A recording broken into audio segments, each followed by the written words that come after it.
Ladies and gentlemen, welcome back to Anything Blows. My name's Andrew. Today, I'm proud to be joined by the former British champion and the pride of Cornwall, Brad Pauls. Brad, how you doing, my man? I'm all good. Yeah, thanks for having me. Look forward to speaking to you, mate. It's been a while. Yeah, it has been a while. Like we were saying off camera, it's been a year and a half almost since last May. So I don't want to take you too back. First of all, before we get into it, how's life? How's family? How's things? Yeah, everything's good. I suppose the live side of it is good. The boxing side has not been the best recently. Bit stale, bit stagnant. A few things chopping and changing. I'd obviously like to be more active. I've only boxed once this year. Uh, and yeah, but I feel the tide's changing and things are starting to look a little bit more positive, which is good. It's looking good. And like I mentioned, it's been a year and a half since just prior to your second outing against Nathan Heaney. So let's go there. I don't want to take you too far back, but what do you recall of that night and the rematch? And I feel like there wasn't any unnecessary, no mouth guard stuff, no draws, no would it have been yours, would it have been his? You done the job, you made it clear, you got the win, and you stopped him. Yeah, it was best night of my life to this date. No controversy, and with a stoppage, there's no debate. It's clinical, and to do it in the last round was quite dramatic. It was something I've got the flavour for, and yeah, it was just such great memories. I just want a bit more of it. Yeah, more of that to come. Obviously, I've gone on since then and boxed Denzel and stuff, and yeah, more to come, more to come. And let's go into that. Obviously, unfortunate circumstances that night. What did you make of the night against Denzel? And it's kind of full triangle where he beats Denzel, but then you beat him, but then Denzel beats you. It's one of those weird ones. But Yeah. talk about it, and yeah, Um, yeah, that's it. That's boxing, and like in my opinion, I was taking a step up in level. I think Denzel was above. He's above British level by quite a bit. If you look what he normally does with domestic lads, he just ices them. Um, and if you look at the fight, I wasn't particularly outclassed or getting battered every single round. I was holding more than holding my own. Um, which sort of shows I'm there or thereabouts at that level. Obviously, Den's a bit more experienced, but yeah, I got a fracture of my eye with a jab.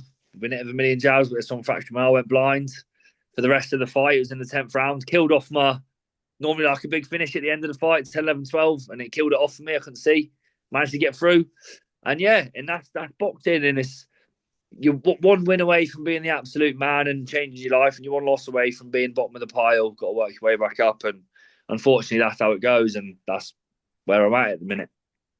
and then go into the new year. Before we go into the new year, would you have said 2024 was the best year of your life, boxing wise? Yeah, definitely. Even though it wasn't all wins, I think just the place where I was three main events in a row, a draw, a win, and a loss. But I think I proved myself at the level I belong at. Reached lifelong dreams, and I just want more of that. If I have another year like 2024, my life's gonna be great. And yeah, more to come. And then we turn into 2025. Were there some personal issues that kept you out of the ring? It was a mixture of things. I don't mind saying with these bigger fights, there's contracts and options and stuff. You win, this happens. You lose, this happens. And I was tied into a contract and wasn't given a fight date for 6 months, so I had to wait for the contract to be out, which is frustrating. I just wanted to fight, so that was that side of the year in activity. Nothing I could do about that. And then I did box in May, and then I was going to fight in September. And then worst possible timing you could have. I had a death in the family. The funeral was right near the fight, and I had to go back to Cornwall, so I wouldn't normally pull out, but I had to pull out. So yeah, so that wasn't ideal either. So for one reason or another, I've only boxed once this year, which is not enough. And yeah, sometimes that happens, and that's life, and it's the way it's panned out. But things are changing, and they're looking more positive. So we'll see. Sorry to hear that, my man. Sorry for your loss, and grateful to hear that things are going forward. And talking about positive things, so May 2025, you got back out. Was it a six rounder or eight rounder? 8 rounder it was, yeah, yeah, it's Talk good. about that night. Yeah, it was good. It was good to be back, and it was good to get the rounds in. I boxed a really durable guy. It was back. It was in Torquay, so I told it was near my motherland, and it was something I needed to do. And it's trying to be active as possible. It's different, these sort of fights. It's not like I can use what I learned against Bentley. It's more of just a keep busy fight, and that was the situation. But you take what you can get. And yeah, so just happy to be fighting, but yeah, more to come. Um, just go back on it very quickly. I know it's maybe a specific question, and only you can interpret it to the fights you had with them. Who would you say had more power? Would you say Heaney had more power or Bentley, and compare them as opponents? Good question. Bentley 100% has more power. You have to be very defensively aware with Bentley because he has the sort of power that if you're lazy or lackluster, he can just switch you off like he's done with a lot of guys. There's some sting in there and you can feel him, but it's not as concussive as Bentley. He's probably a little bit more. He's busier. He throws a lot more, and he's a yeah, two different fighters really. But yeah, Denzel could definitely punch like even the jabs. He'd fractured my eye socket with a jab, and yeah, it's one of them ones. And then talk about September. So you're meant to be out September, and we know what's going on there. Just a little question I want to ask you here. A main event of that night was meant to be Linus Udofia versus P.A. Gordon. Good stablemate, good friend of yours. You've got so many pictures together, and I remember meeting you, and Linus introduced me to you for the first time. He was like, "Oh, there's Brad." I was like, "Oh, that's Brad Falls," and I shook your hand, and I was like, "That was a press conference where I first met you and last saw you," and I was like, "Linus, you gentlemen, great guys, great fighters, great middleweights." Unfortunately, again, he pulled out of that fight, and he's decided to retire. What do you make of his career, and what do you make of Linus retiring? Yeah, that was obviously it's tough for him to do it, and it was tough for me as well. Like, made me very aware of my own mortality because we're the same age, started at the same time, similar in so many different ways, and I feel like he was sort of done dirty by the system a little bit because we all know how good Linus is, and he's definitely underachieved with just an English title. And it was tough to watch him retire. I've spent more time with Linus in the last 10 years than I've spent with my own family, and I've seen that guy every single day. So for him to just not be in the gym anymore is gut wrenching. Like, he's funny geezer as well. Like, he brings life to the gym, and miss it honestly. Yeah, I miss him so much. I always have a little bit of hope that maybe he'll come back, but that's boxing, and we're both 32 now, and he had other things going on in life, and that's how it goes. But he underachieves, and it's a shame. He's way better than English, so yeah. And just one fight that picks my brain a little bit. Obviously, we heard at the press conference, hopefully, maybe a future opponent for yourself. It was meant to be the wild card back in January of 2024 against Aaron McKenna in Liverpool on a boxer show. Do you feel Linus would have got that done? And where would that have put him if he had beaten Aaron McKenna? That's it. You're one win away from changing your whole life, and if he went on, if that fight happened, I think Linus is the sort of fighter that he beats all these guys. Like, you can match him tough in the away corner and you'll still win. So yeah, it's just a shame he didn't get them chances, and him keep fighting on small hall just made him lose the love for it. Obviously, financially, it's terrible, and but yeah, any of these domestic guys, Linus would have beat. So yeah, it's just a shame it didn't happen. And so I heard you say in other interviews, and obviously it's a no-brainer. You want your British title back. This Friday, Kieran Conway, George Liddard, two of the best in the division. Obviously, you're going to be there ringside, I take it, waiting sidelines. I think you want the winner of that one. Who do you think wins that one, and what do you make of that fight? 'Cause it's a great main event. Yeah, I think it's in. Fair play to Liddard taking it so early. Obviously, an opportunity's come up for him, but great fight. I've sparred both of them. I've sparred Conway and Liddard. It's strange, isn't it? It's obviously massively more experienced Conway. Liddard's is a bit fresher, and It's a weird one. Obviously I'll be watching closely, and it does interest me quite a lot. I feel like it will either be Conway will do damage early, or Liddard will push on later on in the fight. It's a real close fight. I think, I would happily fight the winner. Happily. Do you have a prediction, or are you staying on the fence for that one? I'm gonna say Liddard by about a round, and it'll be up for debate as well. It'll be Liddard by a round, I reckon. And for all the critics and everyone saying that it's too soon for Lillard, do you believe it's too soon, or when he goes and does it, do you believe it's right time? I understand the criticism because only he knows if he's ready. But then if you look at Liddard, he's never had a Southern area, he's never had an English, and he goes straight for the British. Obviously, he's had a Commonwealth silver, I believe. Mm-hmm.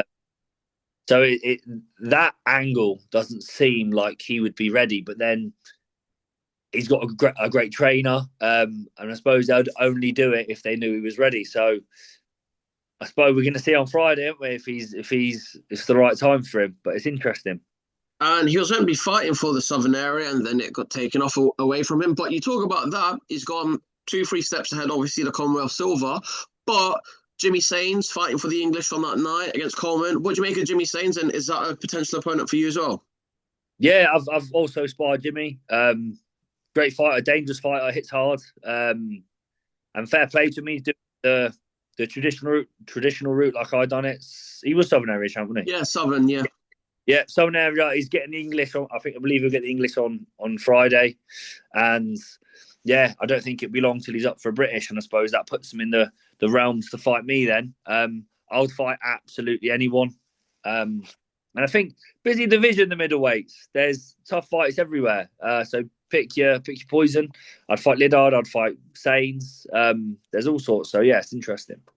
And let me just throw a few other names. I know it's all about you, but Shaquille Thompson, Pierre Gordon, McKenna, of course. What do you make of these lads? All great domestic fights. I think with these sort of fights, they're all similar difficulty, so they're all worthy of sort of British title level. So you'd pick your opportunity where you'd get a British title for it, and happily fight any of them. You just need to get your worth out of it, and I think it's definitely a British title on the line, at least English. So yeah. And maybe it's too soon, but we'll go on to this one in a minute. Just right, I ask for a day. Talk about it. Goodwin for a decade now, turned over to WBM Warren Boxing Management. Like you said, in the last year, in 2024, you headlined 3 Queensbury events on your own, by yourself. You were main event, and hopefully we'll see you back out main event at your call pretty soon. Talk about signing with WBM and ending the tenure with Goodwin. Yeah, it's. I think I'll start with Goodwin. Obviously, I was with him for a decade, debut to now, and he was great with me, and he never done me dirty, and he looked after me, and he done above and beyond, and he's a really great guy. I feel like maybe I was missing some opportunity somewhere. Keep going back to Small Hall, and it was all sort of very much under the radar. And I feel like I'm not being big-headed and stuff. I just feel like I'm kind of wasted on Small Hall. You could do amazing stuff, but if no one sees it, no one sees it. And I feel like with WBM, I spoke to the guys there, I went for a meeting, and they seem like great people. And the platform and the setup and everything they have, the production for the shows is great if it's their shows. But then also they have the connection to Queensbury, which can open doors and get me back to their main event headline situation. So it was a bit of a no-brainer. I just had to commit and make a decision, and I'll be out on one of their shows very, very soon. And that was my question before I asked obviously about signing with them. November 14th is their next date. Is that too soon, or can we see you out then? No, it's pretty much, it's 95% confirmed I'll be fighting then. I've known about it for quite a while, been training for ages. We're just getting the opponent locked in. We've got a bit of a plan with these guys. Obviously, I haven't boxed for ages. I think it's not going to be a massive fight. It's going to be a fight to get me back in. First fight with the new team. and then we're talking about bigger options to start next year. So, yeah, I'm just happy to be active, happy to have a fight date. And I was at one of their shows at the weekend, and it's basically like a TV show, the whole setup they have, and how many people can watch it. And yeah, so back out before the end of the year, and then back on the big fights start of next year is the plan. And then talk about it there. So you label it that way. Let's say little warm up here, little test, or hopefully even a kind of step up, get a South American or someone with a winning record, if not someone that's going to test you on the night, 6-rounder, 8-rounder. Then New Year, end 2025. Obviously, I doubt we can get you back in December, but end 2025 on a high on a November card, 1 month today. And I always ask people this, and I say, what is your plan for the next 5 years? I don't know what I'm doing in the next hour, but what is your plan for the next year, and how do you see 2026 going? So November 14th, take that out the way, God willing, get a good win. And yeah, talk about it there. What's the plan for Brad Pauls for 2026? I think there's a few options, really. I think we can go, if the winner of Conway Liddard picked me as a voluntary, no problem, that's great. I'd happily fight him. If not, the connection with Queensbury, could they get me on a card on the South Coast, maybe a Ryan Garner card? It makes sense. Wayne Union, Southampton from Cornwall.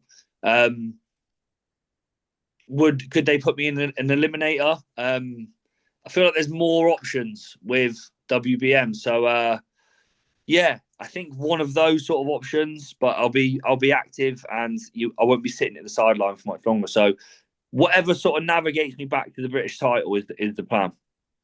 And just before I let you go, obviously, not necessarily your weight, but a fight that's going to be contested at your weight. What did you make of the first one of Eubank versus Ben, and obviously the rehydration clause? And what do you think about the rematch? As a fan, I watched it in a massive walkabout in Newquay, and I was absolutely buzzing. It was sometimes boxing delivers, and that was one of those fights where people are clapping before and after the rounds.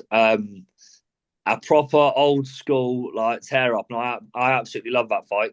The rematch, the rehydration clause, it's tricky. Only Eubank knows how he makes weight and how difficult it is, and how much it will take out of him. Only the fighter knows that themselves, because you're the one doing it. So I suppose he would accept it if he knew it wouldn't take enough out of him that he could still win. I think it's just one of them situations. Ben's not a middleweight. Eubank is, and there has to be some you have to give a little bit. But yeah, interesting rematch, I think. And it was I thought the first fight was closer than the scorecards by quite a bit. So in the rematch, is Eubank a little bit older? Did that fight take something out of him? Could the result be different? Yeah, I think so. But yeah, interesting. Love fights like that. Love that. And do you have a prediction for the rematch, or? I'll go Ben points. Ooh, and do you see there being a trilogy, or do you think it will be done then? I think they'll do a trilogy. 2 reasons. I think the styles gel, and like the crowd want it, which is good. It'll be called for, and money. Talking about money, 25 grand tournament, GBM, super middleweight, Ellis Stewart, your boys on the card. What do you make of that? Also, another person from your region in Cornwall, in S.A. Smith, is on there. And then also you got the current Southern Areas champion in James Osborne. It's a great fight. And like I said, people label these small hall shows. 25 grand. I don't think that's small hall. No, it's proper, and their production's really good. Yeah, it's because we were saying in the gym the other day, like this tournament has most of the best super middleweights in one tournament. Because you look at the variety of the opponents in there, and it always sells well. Like I remember Prize Fighter years ago. I used to absolutely love Prize Fighter, and it's a weird one. The format, you've just got to win 2 rounds. It's not necessarily the best boxer always wins. Like, and people are fighting to change their whole lives. It's going to bring excitement. I'm obviously backing my man Ellis. He's absolutely grafting his art off. So, yeah, it'll be an interesting one to watch at. And Again, what do you think about everyone else? As you said, most of the best super middleweights in the country. Obviously, I'd say potentially you're going to have a favorite on the night. S.A. Smith, who beat James Osborne. If that's the matchup, that would be great. James Osborne, the current Southern Area champion. Dickinson as well. What do you make of this? And again, we can only wait for the draw because this feels like an FA Cup. This feels like a Champions League tie. 25 grand on the line. What do you make of it? Because I said S.A. Smith beat James, but maybe James can come back and beat him. Like you said, you don't have to be the best boxer on the night. Only two wins. And do you see Ellis as the underdog, or do you see him as one of the favourites on the night? I would say, like, commercially, he's probably one of the least known on the show, but I don't think he's necessarily an underdog. He's done his apprenticeship and he's had, I think it's 11-0, 12-0. I think it's interesting that the draw sort of means quite a lot, and it's just luck of the draw and depends who you get. But there's bigger names in the card, more experienced, that you'd think over 10 rounds would be more of a difficult fight, but how are they over a sprint of 3 rounds? I think Ellis is more than ready. He's a big super middleweight, and it's interesting. It is very interesting. And penultimate question, just before I let you go, Brad. What is your one motivational message to fans to block out the outside noise, block out the haters, block out the negativity, and follow and pursue their dreams? Yeah, I think it's all by design. If you want to do something bad enough, you'll make it happen. If you don't, you won't. And if it's the most important thing to you, you'll make time and make way for it. There'll be other things trying to stop all the time. That's life. But if you want it bad enough, you will make it happen. You can't have the quit in you. If you have the quit in you, it's never going to happen. So you have to be stubborn and just never stop, like me. Just never stop going, and I will get what I want. I love that, Brad. And before I let you go, what's your message to your fans, everyone that's going to be there November 14th, everyone that's supported, everyone that's joining the Brad Pauls army, and yeah, message to your fans and family and supporters and everyone that's going to tune in on the night. Yeah, no, massive shout out to you guys. Obviously, I couldn't do it without you. It's not been the best times recently, but things are picking up. We're back in November the 14th. Keep supporting, and yeah, more to come. Couldn't do it without you. Big love. Peace. God bless. Thank you so much, man. Brad Pauls, watch out on the scene. Cheers, mate. Nice one.